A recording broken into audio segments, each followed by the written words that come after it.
Hello မိထီလာဆဆ surprise ကပါဒီနေ့မှာတော့ပေါ့နော်၄ရက်နေ့တုန်းကမွေးနေ့လေးဖြစ်တယ်။နောက်လေးအတွက်ရယ်နောက်ပြီးတော့အမေအတွက်ရယ်သားလေးအတွက်ရယ် surprise လေးပို့ပေးပါအောင်ဆိုလို့မင်တို့အခုချစ်စသေးကနောက်လေးရယ်သားလေးရယ်ရှိတဲ့နေရာစီဖို့မင်တို့ surprise လေးသားလုံးနေရာလေးပဲဖြစ်ပါတယ်။အဲ့ဆိုရင်ဗီဒီယိုလေးကို share လောက်ကြည့်ပေးပါဦးနော်။ဖုန်းလေးကခေါ်ဖျားဂိမ်းစော့နေရတယ်တူတယ်လို့။ဟုတ်တယ်ဖုန်းကဟုတ်တယ်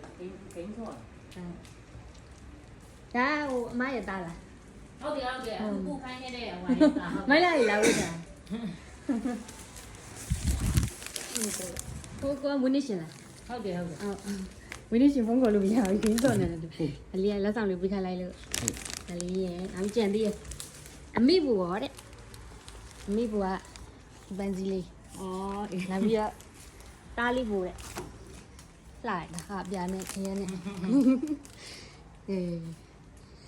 စကားပြောခိုင်းလိုက်သေးတယ်ဝင်းနေရှင်တွဲလည်းပြောခိုင်းလိုက်သေးတယ်နဲ့တယောက်တည်းရှိတော့တယ်မောင်လေးရေတဲ့လေးလေးမမနေပါလို့တဲ့အမားတဲ့အလုံးလုံးနေတာတဲ့အမေနဲ့ဒီမောင်နှမတွေအတွက်ပါတဲ့အမေလည်းတဲ့ကျမကြီးကောင်းအောင်နေပါတဲ့တယောက်တည်းရှိတော့တဲ့မေမေကိုလည်းတဲ့စိတ်ချမ်းသာအောင်ထားပါမယ်တဲ့မိသားစုအတွက်တဲ့အကူရတဲ့တတိုင်းကြီးပါတဲ့တမီးအလုံးလုံးနေတာတဲ့ဒီမိသားစုအတွက်ပါလို့တဲ့အမေတဲ့ကျမကြမမနဲ့နေပေးပါတဲ့ချစ်ချမ်းသာသာမထိုင်းနိုင်ပြီမဲ့တဲ့ဒီမိသားစုကိုမျက်နှာမငင်အောင်နဲ့သူများနဲ့တန်းတူထားနိုင်အောင်နဲ့စူးစမ်းနေပါတယ်တဲ့အဲ့တူသေးသားသားလေးကိုတဲ့မျက်နှာမငင်အောင်စောင့်ရှောက်ပေးတယ်တဲ့ဒီမိသားစုကတဲ့မမွန်အတွက်တန်ဖိုးဖြတ်မရတဲ့အရာတွေပါတဲ့ဒီငိုတော့မလားအော်ငိုပြီအဲ့ဒါမမေဘာပြောချင်တယ်ပြောတာမိမိမမေဘာပြောချင်တယ်ချမ်းသာပါပြီလို့ ကြည့်ပြောလားပြောလိုက်မမေကျမ်းမာပါသည်ချမ်းသာပါသည်လို့ပြောချင်တယ်ပြောလားတာပြောတယ်ကြိုက်လားတိုက်တယ်တိုက်တယ်ကြာလေးနော်မလီဘယ်တော့မလို့တော့ညီက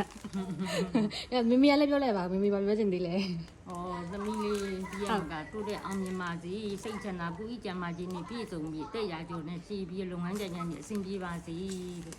ကြိုက်ရလားကြိုက်ပါလေအဲ့ဒါမောင်လေးကပြောလာဝင်းနေရှင်ဘိုးရမယ်ကောင်းပါလေကျောင်း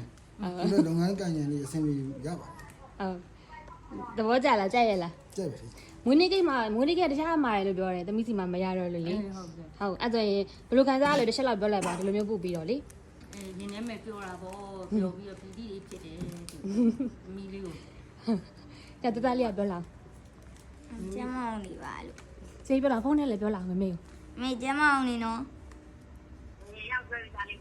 ပြောလာတယ်ပြောလာပြောတယ်ပြောတယ်ကျွန်တော်ကြည့်လားရှိရဲ့အဲ့ဆိုမွေးနေ့ရှင်ကလည်းဘယ်လိုခံစားရလဲပြောမွေးနေ့လက်ဆောင်လေးကြိုက်ရလားကြိုက်ပါလေဒီတိုင်းဟုတ်တယ်အပြောချင်သေးလဲထပ်ပြီးတော့ဘာမှမပြောသေးတော့ပြောတော့ဘောနော်အဲ့ဆိုရင်ဒီအဲ့ဆိုရင်မွေးနေ့မှာခြားရောက်တယ်လေးရဲ့အမေရဲ့သားလေးရဲ့ရှန်တာချင်းကိုချက်မှချင်းနဲ့ပြည့်စုံပါခြင်းအားပေးလို့လည်းကျေးဇူးများကြီးတင်ပါတယ်